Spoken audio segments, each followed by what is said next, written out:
transporte coletivo. Só um segundo, enquanto as autoridades ali já se colocam. Põe na tela, por gentileza, o painel número 2.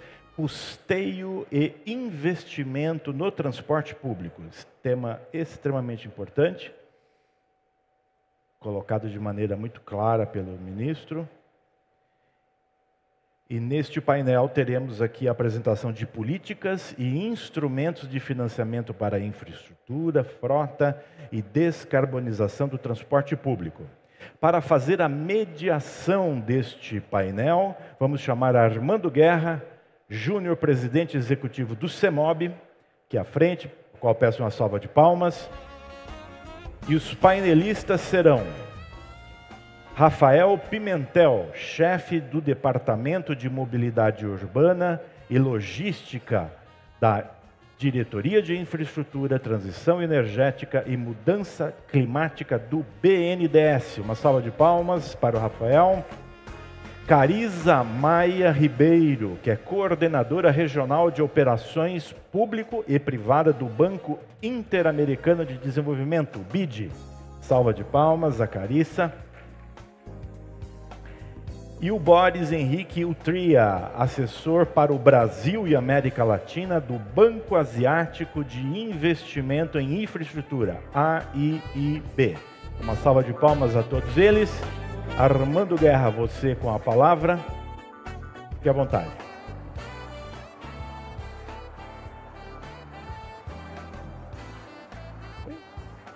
Podemos iniciar então. Bom dia a todos. Obrigado, Cariz, pela presença. Obrigado, Rafael, por estar aqui presente. Dado o adiantar da hora também, eu não vou me estender muito pelos comentários, mas eu queria fazer aqui algumas provocações. Nós vivemos aqui, como todos estão sabendo, uma crise gravíssima, certo? Vinda da pandemia, certo? Que agravou tremendamente, fragilizou tremendamente, tá certo? As empresas de transporte público coletivo no Brasil. E, concomitante a isso, nós estamos vendo uma necessidade de implementação, tá certo? De medidas para descarbonização da frota. Fazer isso. Tivemos aqui, como bem colocado aqui pelo ministro, avanços importantes desses últimos tempos. Eu gostaria de destacar dois deles, colocando. Primeiro, o subsídio, o apoio do setor público ao financiamento ao passageiro. Fazer isso. Hoje nós temos 365 cidades que já subsidiam o transporte público em diversos níveis, desde 2% do valor até a tarifa zero. Certo? E temos também uma disponibilização de recursos públicos para poder financiar todo esse processo. Fazer.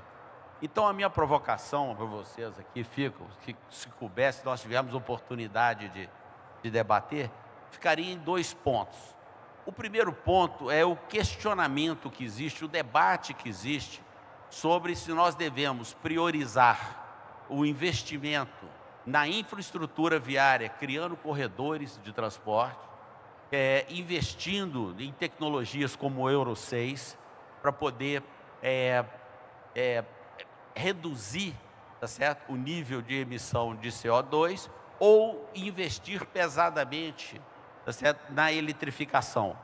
A gente verifica o investimento que tem que ser feito, é grandioso, não só na aquisição de ônibus, mas em toda a infraestrutura de carregamento desses ônibus. A segunda provocação é que nós estamos no momento onde que as empresas estão recuperando as suas finanças. Podia destacar aqui, primeiro, a regularização das dívidas fiscais que estão sendo realizadas. Para sobreviver na pandemia, muitas empresas deixaram de pagar alguns compromissos fiscais, então nós estamos num processo de regularização, uma retomada, um processo de retomada do crédito bancário. As instituições financeiras se afastaram das empresas de transporte público, na sua grande maioria, e nós temos índices econômicos financeiros deficientes no balanço, porque nós estamos nesse processo de recuperação para fazer isso.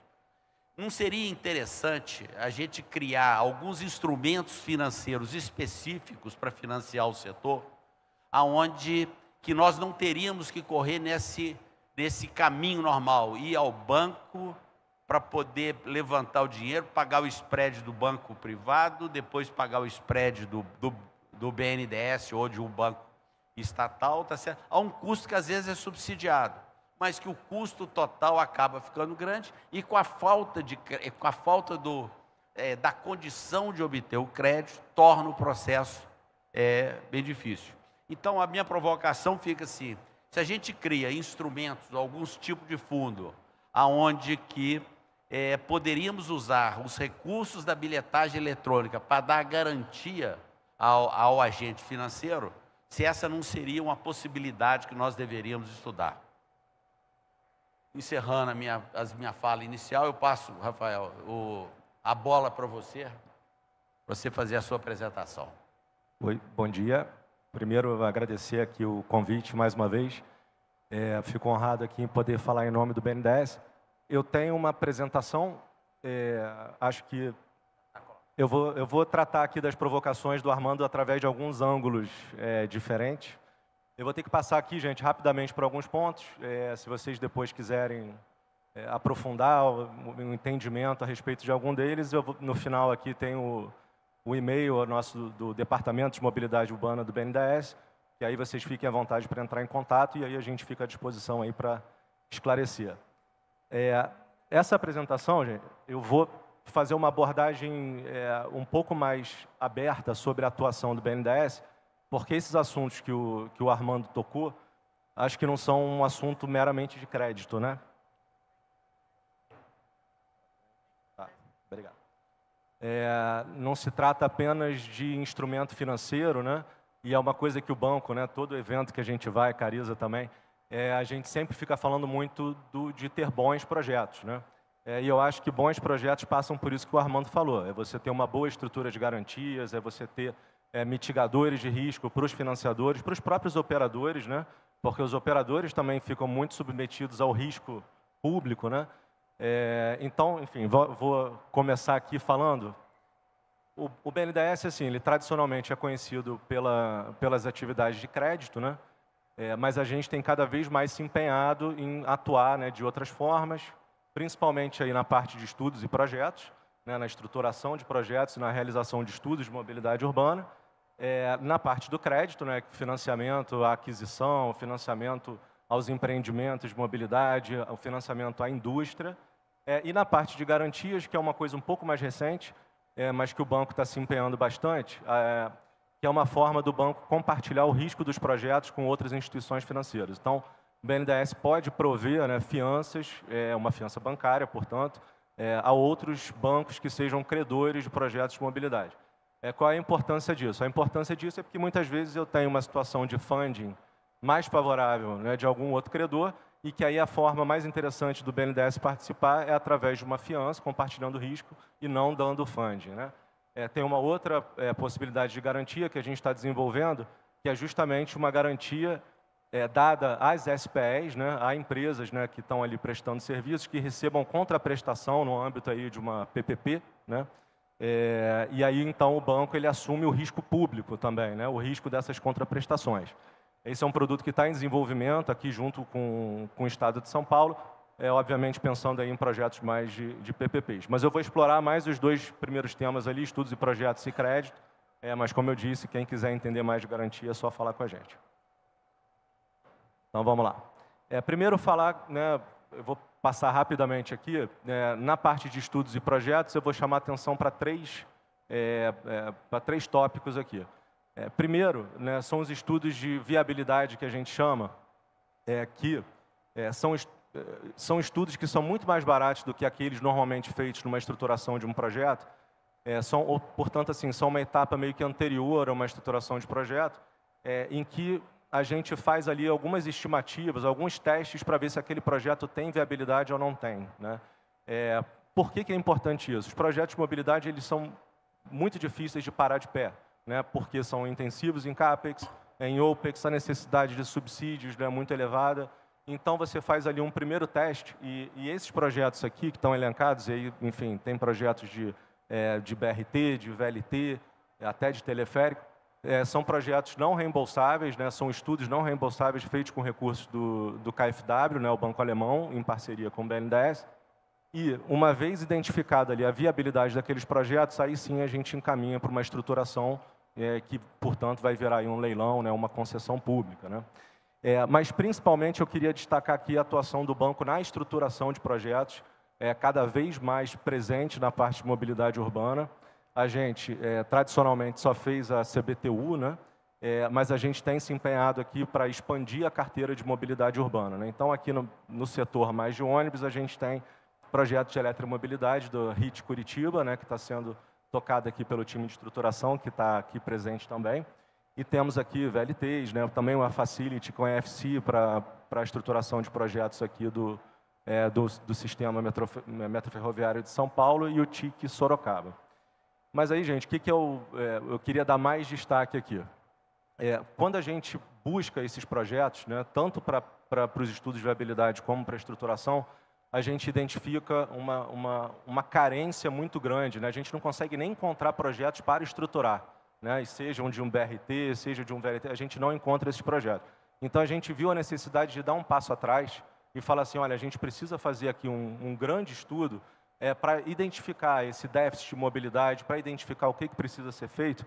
E aí o ministro Jader já até comentou, né, sobre, aqui é o contexto, né, sobre o Estudo Nacional de Mobilidade Urbana, que tem sido conduzido aqui pelo BNDES, né, com uma série de parceiros que eu já vou mostrar. E isso daqui é bem ilustrativo de quanto a gente precisa se desenvolver para chegar num patamar mínimo de investimento, né, para a gente poder recuperar o que a gente chama aí desse gap de infraestrutura de mobilidade urbana.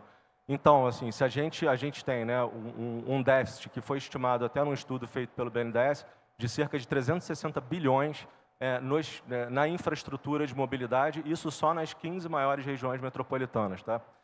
E a gente tem ficado muito aquém, né? A gente deveria estar investindo cerca de 0,15% a 0,25% do PIB, e a gente tem investido abaixo disso. Só em 2015 que a gente teve ali um momento um pouco melhor, e eu acho que isso demonstra que a gente está patinando e não está saindo do lugar, né? Os investimentos não estão acontecendo, e o fundo disso não é a falta de recurso, porque recurso para projetos de mobilidade, eu garanto para vocês, tem bancos estrangeiros que estão querendo colocar recurso no Brasil, a bons custos. O problema realmente é a falta aí de bons projetos. Então, esse estudo nacional ele tem o objetivo, né, de criar um banco de dados de projetos que a gente entende que são importantes, né, para o desenvolvimento da infraestrutura nessas cidades. E aí sim, aí tocando numa das provocações do Armando, o estudo, assim, a gente não pretende fazer uma coisa muito detalhada, porque o detalhamento realmente é uma etapa de uma estruturação de um projeto, né? Mas a partir da mensuração, né, da estimativa, do CAPEX necessário para aquele projeto, do OPEX, da necessidade de subsídio público, também o que o estudo se propõe a fazer, também colocar as propostas que viabilizem esses projetos, quais as estruturas de garantias que são desejadas, né? Como, por exemplo, o Armando mencionou aqui da bilhetagem eletrônica. Se eu tenho aquilo ali de uma forma que dê segurança aos credores, isso é um dos objetivos do estudo, é fazer essas propostas. Vou passar aqui rapidamente, então, quem quiser mais detalhes do estudo.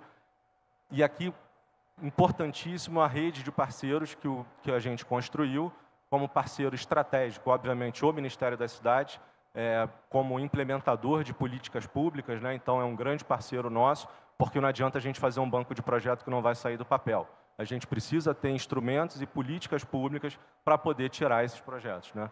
E também parceiros técnicos, a ANP Trilhos, a NTP, uma série de parceiros, e também a gente tem aqui o apoio de uma consultoria. A gente fez uma concorrência pública. Essa concorrência pública, então, o consórcio vencedor é liderado aí pela BEM, uma consultoria, né, de renome mundial, Machado Meyer dando apoio jurídico, e também os consultores técnicos, Logista, YIN e Oficina. Então, eu acho que isso daí demonstra como o projeto, né, é muito promissor. O banco está colocando muita energia e muita expectativa em cima desse projeto. Obviamente, é um projeto cujos resultados a gente vai demorar para ver, mas a gente viu a necessidade aí de ele ser iniciado. Aqui, rapidamente, a abrangência dele: 21 regiões metropolitanas no país que tem uma população superior a 1 milhão de habitantes. E aí a gente está focando aqui nos sistemas de média e alta capacidade, portanto, sistemas de trilho e sistemas de BRTs. Então, vamos lá. Agora, falando do financiamento da mobilidade urbana, que eu acho que é o centro aqui da provocação do Armando. Vou tratar aqui um pouco primeiro para explicar como é que o BNDES atua, até para poder, dado que a gente está no evento aqui de ônibus, para falar de uma mudança de paradigma do banco, porque o banco ele tem duas formas de atuação no crédito. Uma operação indireta, que a gente faz por meio aí de um agente repassador, de um banco privado, repassador de recursos, e as operações diretas que são feitas diretamente com o BNDES. Tradicionalmente, a indústria de ônibus, dos concessionários, dos operadores, vai no primeiro modelo, o modelo de operações indiretas, primeiro pela capacidade de capilaridade, que uma operação indireta dá, que a gente consegue atuar em todo o Brasil, através do nosso produto Finame, e também se beneficiando do próprio relacionamento que as instituições têm com os operadores de ônibus. Então, enfim, as contas dos operadores já estão nesses bancos, e esse, então, é o modelo tradicional. Então, o banco, tradicionalmente, não apoiava diretamente a indústria de ônibus. E nas operações diretas, a gente fazia aí os grandes projetos, PPPs, e isso está mudando, como eu vou mostrar. Então, aqui é só para falar um pouco desse histórico. De fato, o banco, entre 2013 e 2024, a gente aprovou cerca de 56 bilhões em projetos de mobilidade, praticamente todos aí, de trilhos, VLTs e BRTs. Temos clientes públicos, clientes privados, praticamente todas as concessionárias privadas no país de trilhos foram financiados pelo BNDES. Isso daqui representa, enfim, mais de 100 quilômetros de trilhos implantados, uma população beneficiada de 10 milhões de passageiros por dia, que passa aí por mais de 170 composições de trens, VLTs. Então, essa é a tradição do BNDES, esses grandes projetos. E aí, o que a gente aprendeu com isso? E aí eu volto para a provocação aqui do Armando. O aprendizado que a gente tem é que, para você ter ali uma boa financiabilidade, para você ter um bom projeto, tem muitos aspectos que estão no colo do poder concedente. O poder público tem uma responsabilidade muito grande quando a gente olha os aspectos, o que a gente analisa nesses projetos. Os aspectos institucionais, governança. Você tem ali uma gestão pública qualificada, independente, porque assim, no momento da crise, a gente sabe que existe um nível de interferência política que é o que afasta os financiadores. Então, eu preciso ter essa independência, eu preciso ter uma boa governança. Como é que são os mecanismos para manter a qualidade do serviço? O Armando mencionou, porque assim, o concessionário ele tem uma série de obrigações, mas, obviamente, o poder público também. E, principalmente, em relação à prestação da qualidade, ao nível de qualidade do serviço prestado. Então, como é que são os mecanismos que estão previstos nesse contrato de concessão para garantir a qualidade desse serviço? E como que o próprio concessionário está resguardado através dos reequilíbrios desse contrato, porque eles são muito cobrados, mas e o poder concedente? Está fazendo a parte dele? Está reequilibrando esses contratos? Está garantindo o nível de subsídio adequado para você, para uma operação rodar redonda e com qualidade? A gente, infelizmente, sabe que, na maioria das vezes, não. Não, e isso fica muito evidente quando você viu o que aconteceu na pandemia, que ficou óbvio a necessidade ali, ficou óbvia a necessidade de reequilíbrios contratuais para estabelecer, e a gente viu isso acontecendo em pouquíssimas localidades, e aí o que aconteceu foram dezenas de operadores quebrando a qualidade do serviço. O próprio ministro Jader também comentou, a idade da frota superou, aí a gente está com uma idade média nacional, acho que lá para 8 anos, uma idade média de 8 anos, ou seja, tem muito ônibus aí de mais de 10 anos rodando. A questão também dos riscos tecnológicos, a gente está falando muito aqui de eletromobilidade, a gente é um super entusiasta da eletromobilidade, mas a gente tem que ver com cautela, a gente tem que ver assim, tem que ter um estudo por trás que justifique essa justificativa, não é simplesmente comprar um ônibus, porque, não, faz sentido, é vantajoso você fazer a substituição daquela linha, porque, na teoria, o ônibus elétrico ele é mais vantajoso quanto mais você rodar, né? Porque ele se beneficia ali do custo variável, né? Então, assim, as linhas elas foram escolhidas com essa lógica, né, de ter um VPL, digamos assim, positivo para o projeto. E outra coisa, isso também é muito observado por órgãos de controle, porque é um investimento mais de 3 vezes do ônibus a diesel. Então, assim, isso tem que estar muito bem fundamentado, porque senão o processo trava, né? E aí, em relação aos aspectos de financiabilidade, os aspectos tradicionais de mitigação dos riscos, de como o risco de demanda está sendo compartilhado, a gente está vendo que a indústria está se movendo, né? Que a mobilidade está sendo entendida mais como um serviço, né? do que alguém que está submetido ali a um risco de demanda. E isso é muito positivo, a remuneração pela disponibilidade, né? Porque não faz sentido nenhum um operador assumir um risco de demanda. É uma coisa que ele não tem muito controle. O que ele tem que fazer é a qualidade, né? É garantir o nível de serviço que está estabelecido no contrato de concessão. Agora, se você tem uma queda de demanda, seja por qualquer razão, isso, obviamente, não deveria ser imputado aos operadores, né? E aí, agora, falando mais pragmaticamente, né, de quais as linhas que o banco tem para apoiar a descarbonização, aí, mais especificamente de frotas, né, tanto pela eletrificação como pelo uso aí de biocombustíveis. O ministro Jader também comentou aqui sobre o Fundo Clima, né? O Fundo Clima é um produto que já existe no banco há um tempo, mas ele ganhou uma relevância muito grande aqui, porque foi feita uma captação, né, pelo Ministério da Fazenda de 2 bilhões de dólares, uma captação que, obviamente, né, um green bond, né, que foi emitido, obviamente, o governo federal, como tem uma reserva muito grande, consegue assumir esse risco cambial, então, basicamente, repassa pelo custo da captação, né? Então, a gente tem uma taxa aí, que né, para o caso aqui de eletrificação e biocombustível, de 7,3% mais a taxa de risco, então, gira aí em torno aí de 9% ao ano, fixo, né? Sem IPCA, sem nada. E é claro que, assim, né, gostaríamos de taxas mais baixas? Gostaríamos. Mas se a gente olha o nível de taxa de juros no Brasil, uma taxa maravilhosa, né? Podemos chegar a 15 anos, só temos uma limitação de 500 milhões por ano por grupo econômico, porque o funding é bastante limitado. E a gente tem as nossas outras linhas, que são mais tradicionais, que não tem limite. O FINEM Meio Ambiente, que a gente pode financiar também a parte das obras, né, da infraestrutura de recarga. O Máquinas e Serviços, que é um produto que simula um Finame, é um produto ágil, é um produto só que ele é mais padronizado, né, tem menos flexibilidade. Então, dependendo do caso, a gente pode aplicar 1, 2, a combinação desses produtos, né, a gente faz aí toda a customização.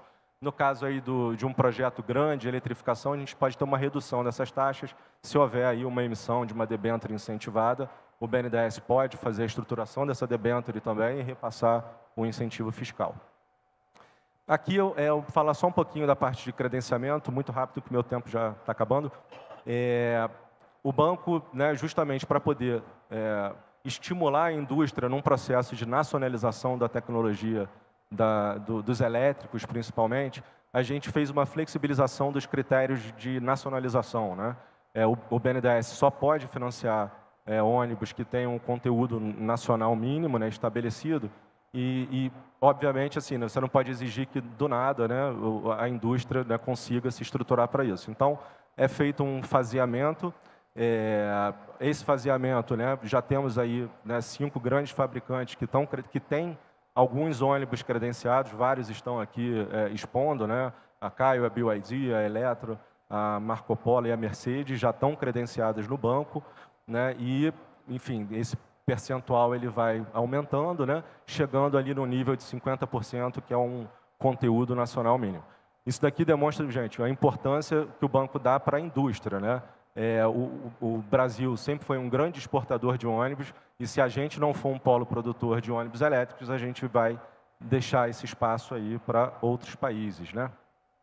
E aqui, para finalizar, só para, né, falar um pouco do que a gente já fez em relação à eletrificação de frotas, a gente né, já tem um projeto apoiado aqui com o município de São Paulo, 2,5 bilhões, né, num modelo que é um modelo inovador que São Paulo está propondo, um modelo de transferência de capital para investimento, né, contribuindo com o operador ali no valor equivalente à diferença entre um ônibus elétrico e a diesel. Então, a premissa é, o ônibus a diesel, vamos supor aqui, né, o Euro 6 custa 1 milhão, o elétrico custa 3, então a Prefeitura de São Paulo entra com 2. Né?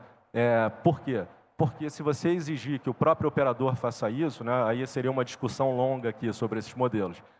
Mas é um modelo que o banco apoia, a gente tem algumas ressalvas, algumas boas práticas que a gente gostaria de disseminar. E no PAC Refrota, também mencionado aí pelo ministro Jader, já tem né, uma previsão aí de 3,2 bi para aquisição de mais de 1.000 ônibus elétricos. A gente, inclusive, já aprovou, né, já temos 2 dessas operações aprovadas para o município de Belo Horizonte e Porto Alegre. Né? Então, 1 bilhão e 300 já aprovado aí no âmbito do Refrota. Essa notícia é bem fresquinha, que aconteceu quinta-feira passada. Gente, é isso. Desculpa passar rapidamente aqui por tantos assuntos, mas, mais uma vez, está ali o nosso e-mail. Qualquer dúvida, qualquer coisa que vocês gostariam de aprofundar, a gente fica aí à disposição. Obrigado.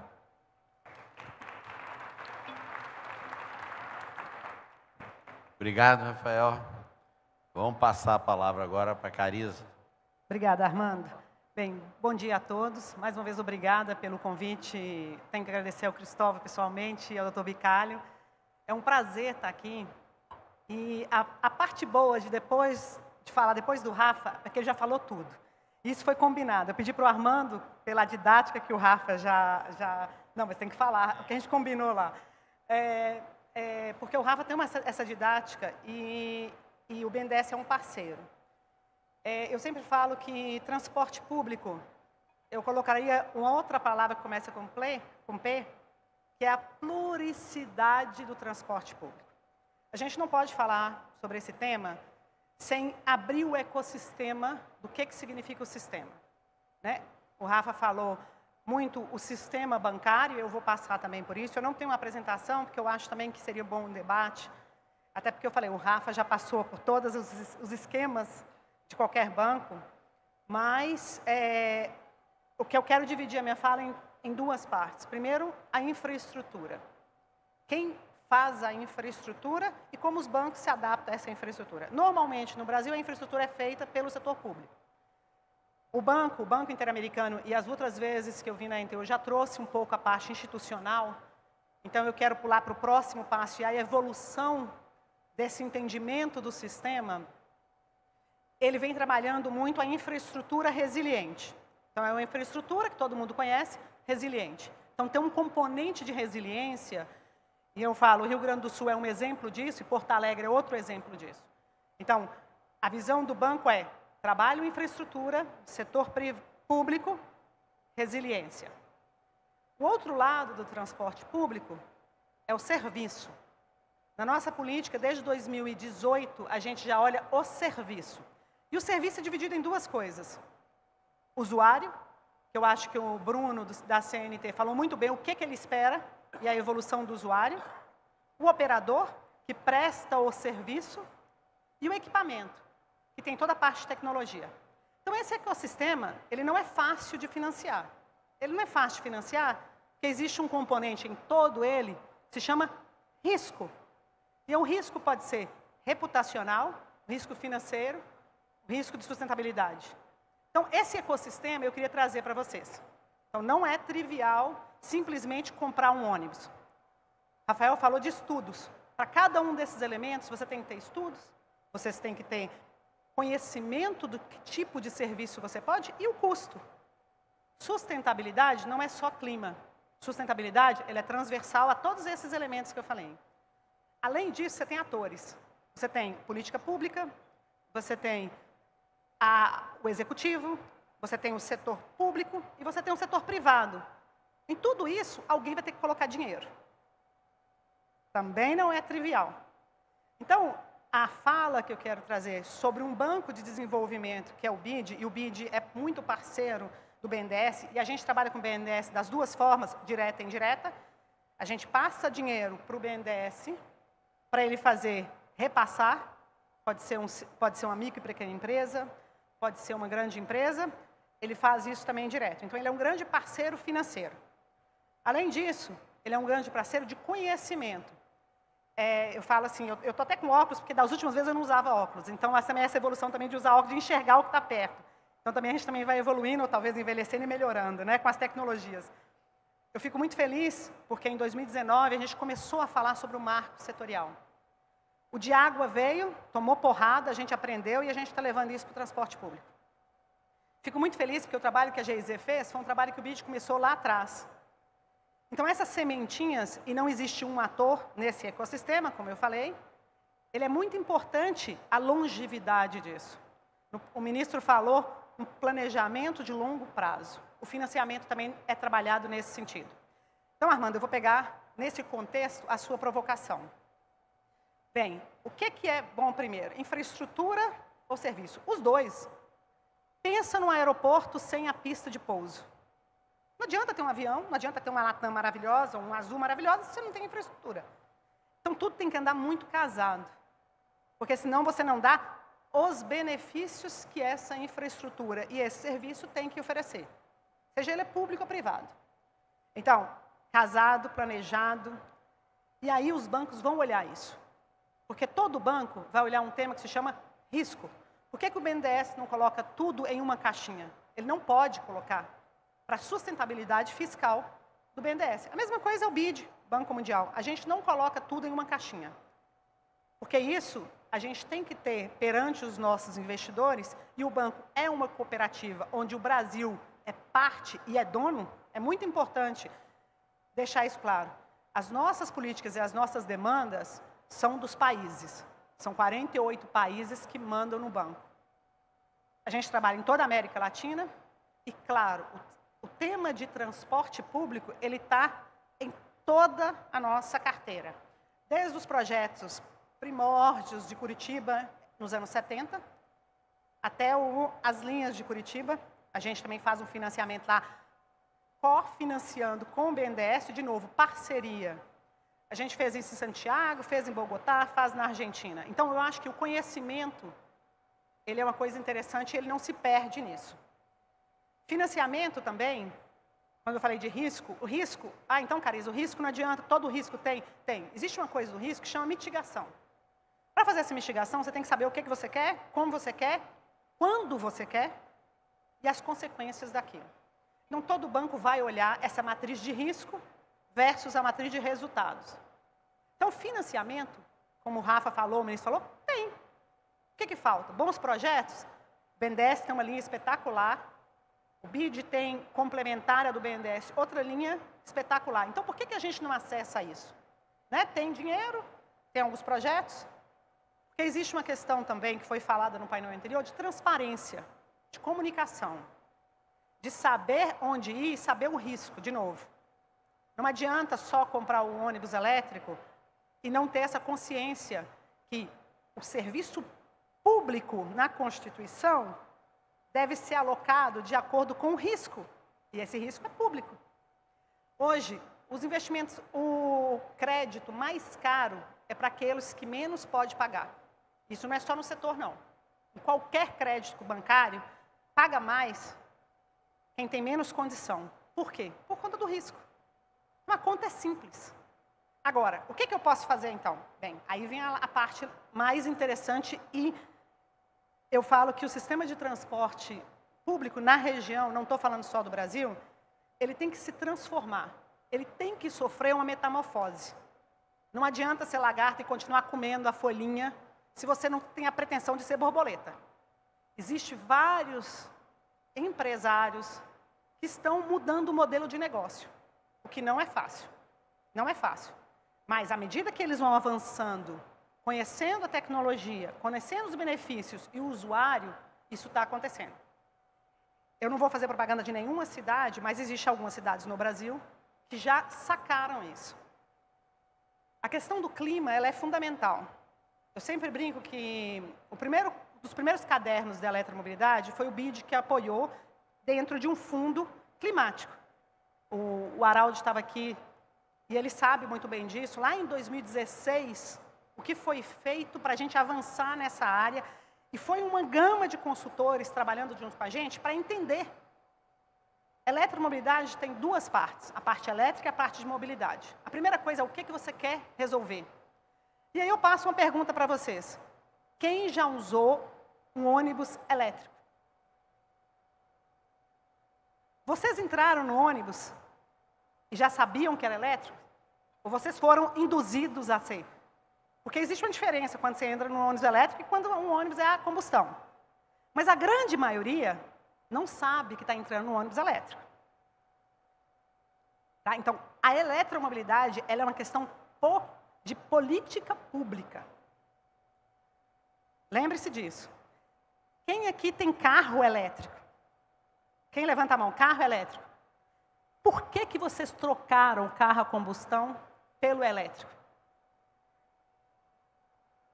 Por uma necessidade financeira, porque hoje o mercado é bem agressivo, ou por uma concepção. São essas duas coisas que a gente troca por carro elétrico. A primeira, de custo, vale para o transporte público também. Hoje, foi mostrado aqui a figura. Um ônibus Euro 6, ele vale 1 milhão, e o elétrico vale 3 milhões. Quem paga a conta? Qual é a política por trás disso?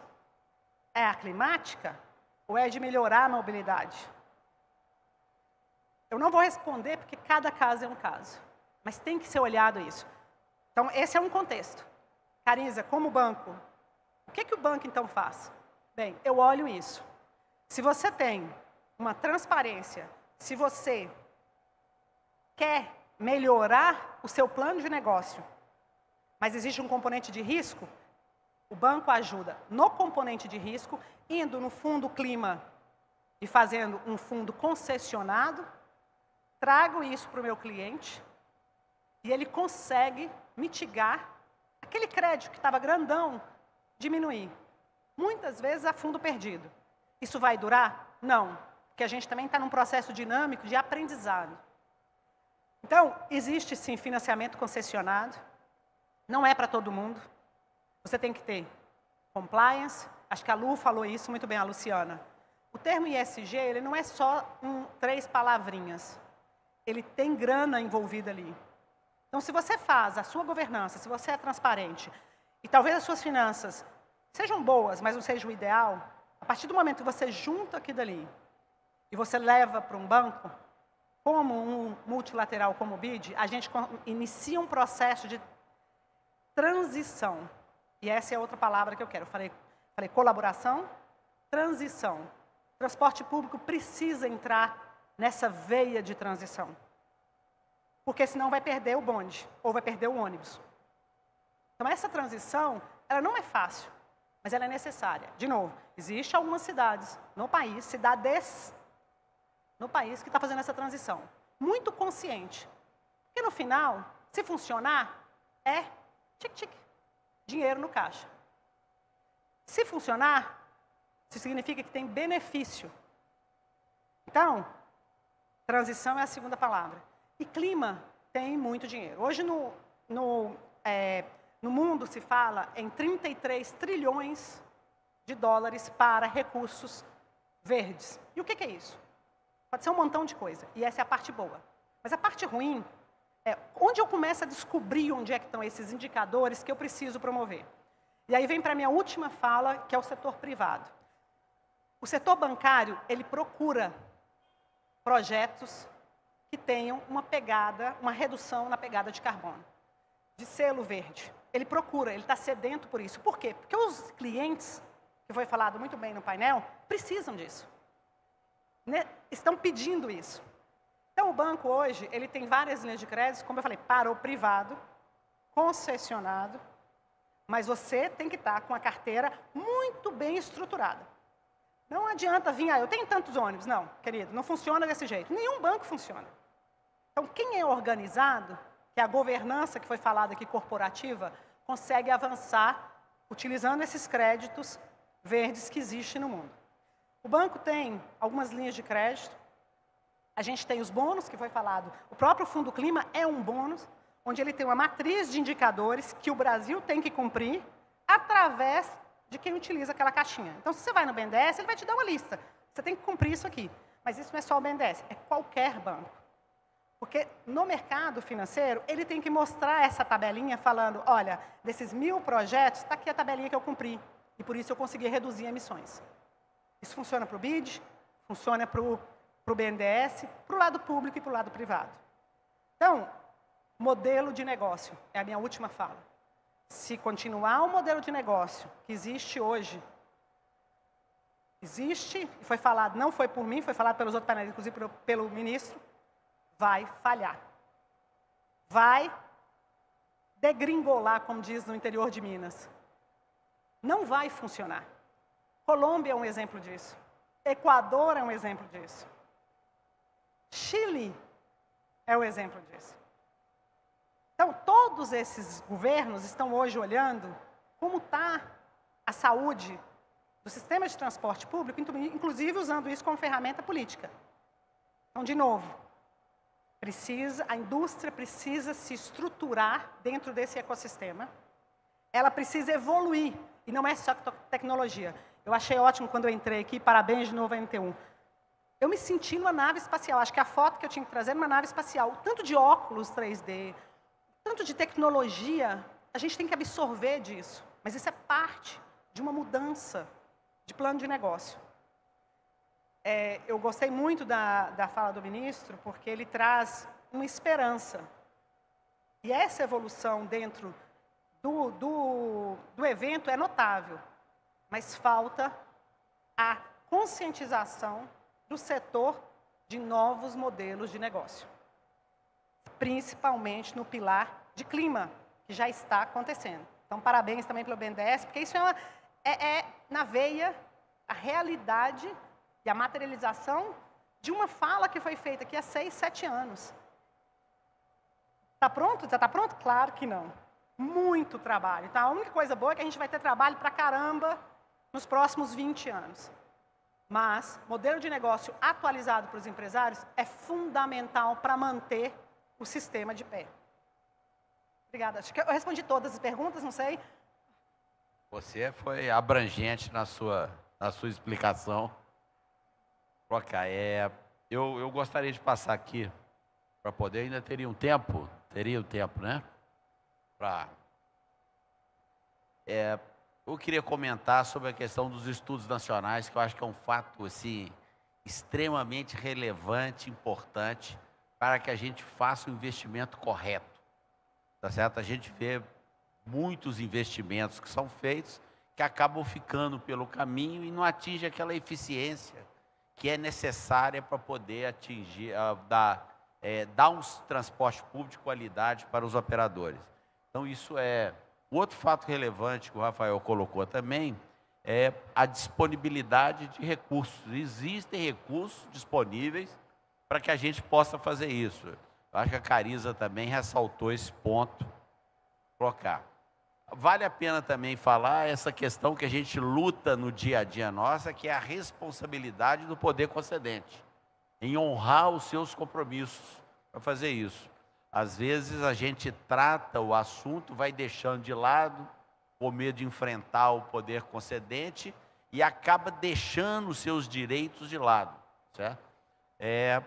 No meu caso especificamente, no Rio de Janeiro, quando a gente vê as contas que estão ficando para trás, de tarifas não corrigidas, de gratuidades não recebidas, os volumes são estratosféricos para fazer isso aí.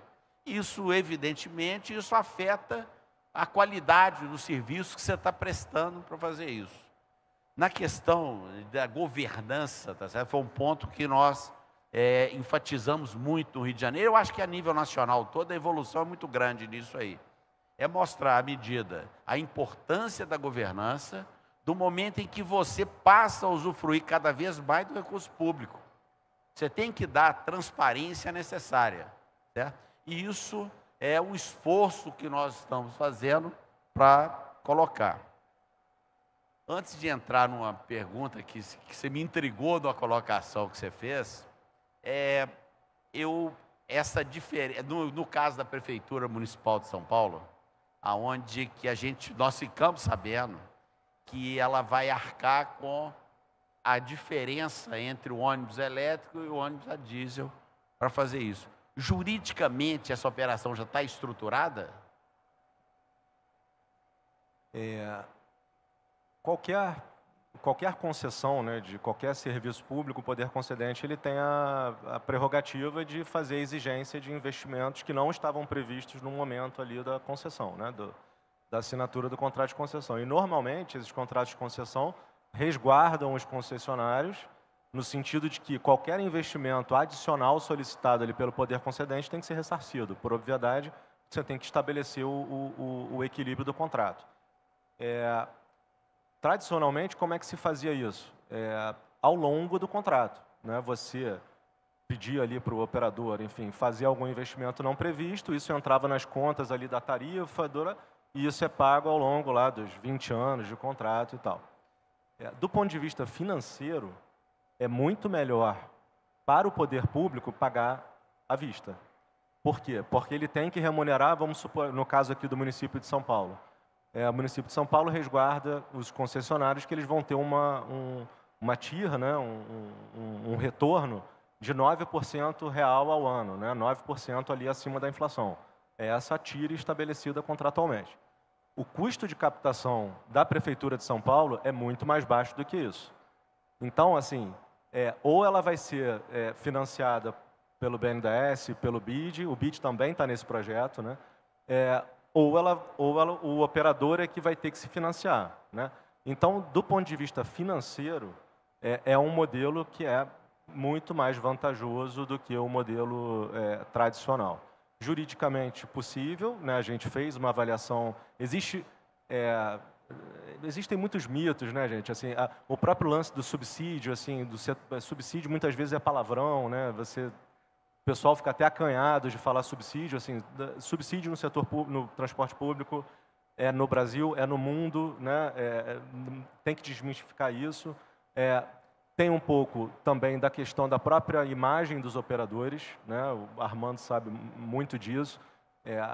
Muitas vezes a dificuldade de acesso a crédito dos operadores é em função da imagem que o setor tem.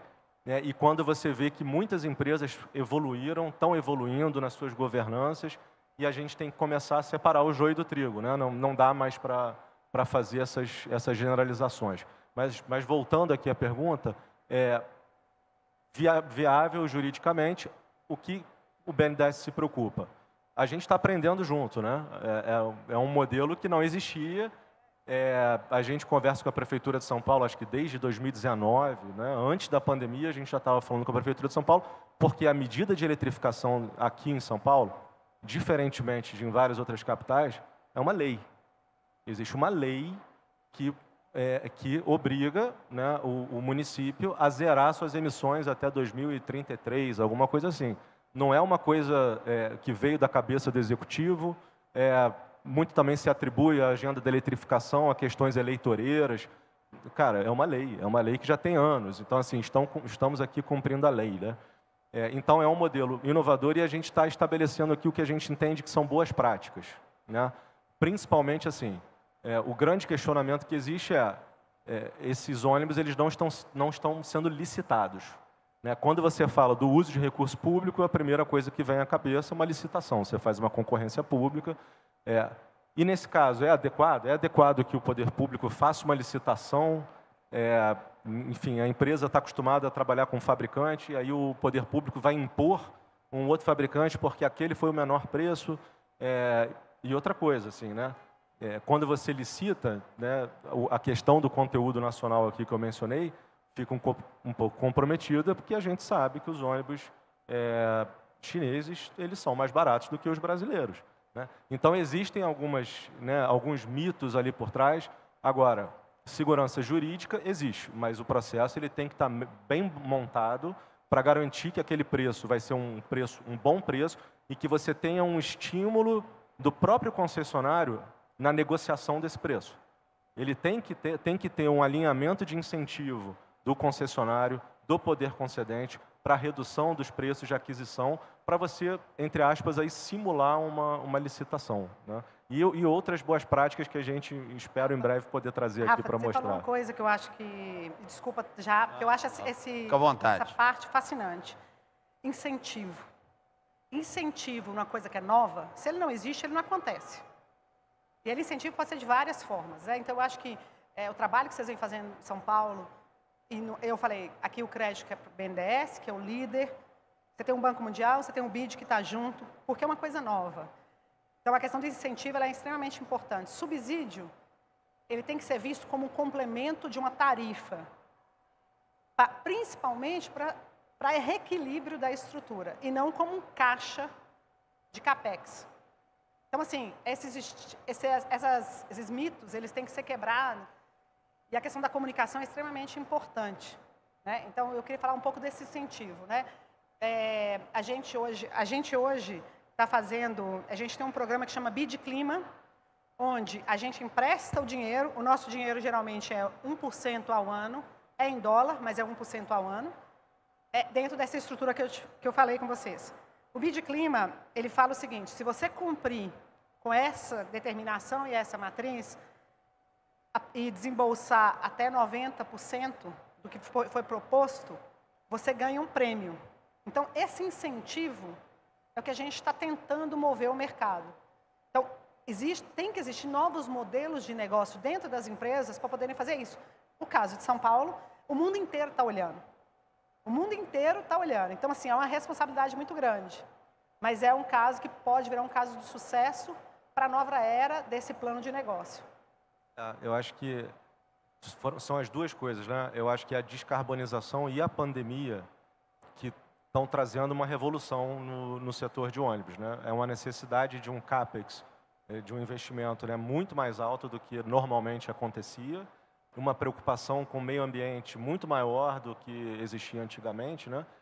E, ao mesmo tempo, um dinheiro disponível, né? Eu acho que, assim, para o investimento, tem os bancos, né? Tem os multilaterais, tem o BNDES, E na parte do custeio, é que eu acho que vem a minha crítica aí ao poder concedente, né? Existem poucos municípios que têm uma boa estrutura de garantia aos concessionários que aquele subsídio vai sair, né? Então, dar um exemplo aqui, né, a quantidade de veículos, né, de aplicativo, né, que se multiplicaram e não só roubaram demanda, né, como provocaram, enfim, estão provocando um efeito ruim nas cidades do ponto de vista não só ambiental, como social, né? E aí é aquele ciclo que a gente chama, né, que é um ciclo vicioso, que aí o transporte público está ruim, a pessoa migra para o transporte individual e aí o transporte público piora e você não quebra isso, né? Por que né, não se estabelecem ali? Você tem uma série de fundos, né? Você tem fundo para o audiovisual, para telecomunicações, e você não tem um fundo para a mobilidade urbana. Você não tem uma vinculação de receitas, né, de taxas para a mobilidade. Por que é tão óbvio, né, que você deveria ter uma vinculação, um fundo que garantisse, que pudesse dar garantia aos financiamentos, um fundo que pudesse dar garantia ao pagamento dos subsídios, às contraprestações? Então, esse é um dever de casa que acho que é do poder concedente, do governo federal, porque acho que isso aí tem que ser montado a muitas mãos, mas que as pessoas têm que realmente acordar para esse novo paradigma. Assim. O setor de ônibus de hoje não é mais o setor de ônibus de 10 anos atrás. A gente precisa reformular tudo, precisa reescrever do zero. Você está corretíssimo, essa questão da instituição da taxa de mobilidade urbana, tá certo?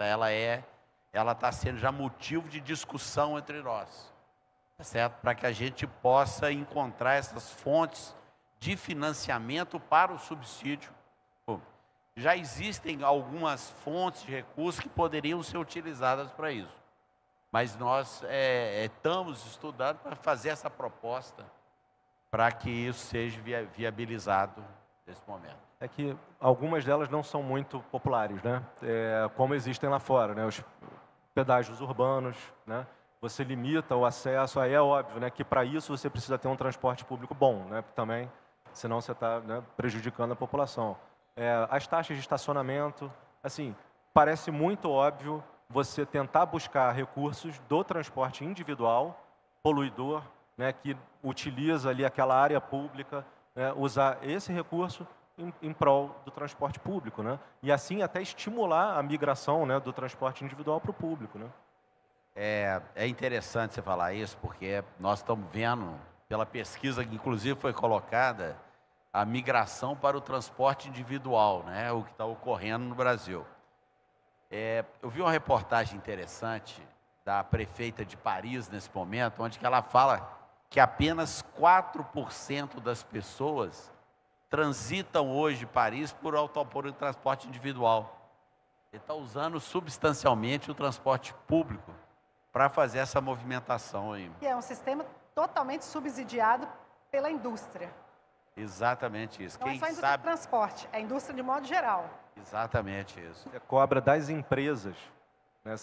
As próprias empresas em Paris, elas pagam uma taxa que é uma taxa de mobilidade urbana. Lá nós temos lá em Paris, acho que na França, de uma maneira geral, 3 fontes, né? O passageiro pagando, as empresas pagando e o governo entrando com a sua participação. Apenas para colocar nessas questões do poder concedente, em muitas cidades nós temos também a questão do transporte clandestino, né? Quer dizer, no Rio de Janeiro, onde que é a minha base lá, nós estimamos lá que existem nós temos 2.600 vans oficiais, tá certo? Que operam regulamentadas, têm a sua permissão, e praticamente mais 8.000 vans clandestinas que fazem o trajeto para fazer isso. O que apenas bota mais um caldo nessa discussão. Cariza, mais alguma posição? Não. Eu acho que existem alguns modelos, eu falo assim, PPP é um exemplo disso. Eu sou fã, porque eu acho que existe esse reequilíbrio de risco e de financiamento, que deveria ser um modelo mais praticado no setor. Ainda é uma evolução, que é diferente de concessão. Porque concessão você deixa e fala, você resolve, depois qualquer problema a gente vê. PPP não. Então é um modelo que está sendo aplicado em algumas das cidades que pode ser uma solução. De toda forma, eu me disponho também, vou estar aqui no evento hoje, qualquer coisa, me procurem, nas páginas do banco também, tem vários exemplos, e também à disposição. E, mais uma vez, obrigada. Então, só tenho, Rafael, Não, beleza, gente. Mais uma vez, agradeço aqui o convite, a gente segue aqui à disposição, temos ali o mobilidade.urbana@bnds.gov.br, quem quiser, enfim, tirar qualquer dúvida, a gente fica à disposição. E eu acho que a mensagem realmente que eu queria passar aqui é que, né, as próximas concessões, né, aqueles municípios que estão próximos a renovar suas concessões, que realmente pense diferente, que pense como um projeto grande, como um projeto, né, a gente brinca, né, que assim, o custo para você eletrificar uma frota, né, você já está chegando perto dos grandes projetos, né, dos projetos de trilhos, né. Para você eletrificar toda a frota de São Paulo, na teoria, você precisaria de 40 bilhões. São 40 bilhões só do município de São Paulo, não estou nem falando da Grande São Paulo. Então, assim, estamos falando de outro nível de projeto, de outro nível de patamar, e aí o apelo aos próprios, né, entes públicos é que corram atrás, se qualifiquem. O que não falta é capacitação que é oferecida pelo governo federal, com apoio dos multilaterais, com apoio das instituições do setor, para que a gente realmente possa ter uma mudança de patamar no transporte público. Obrigado. Obrigado. E além disso, acrescentar, né, Cariza, que precisamos também, os operadores também precisam evoluir na sua forma de trabalhar, então. Então, agradeço a vocês dois pela participação e, plateia, muito obrigado aí pela presença. Uma salva de palmas ao Armando Guerra, que presidiu e mediou essa sessão, que ele é o presidente da Federação das Empresas de Mobilidade do Estado do Rio de Janeiro, a Cariza representando o Banco BID, o Rafael representando o BNDES, uma foto oficial, por gentileza, deste painel importante que tivemos, o último painel da manhã, custeio e investimento no transporte público.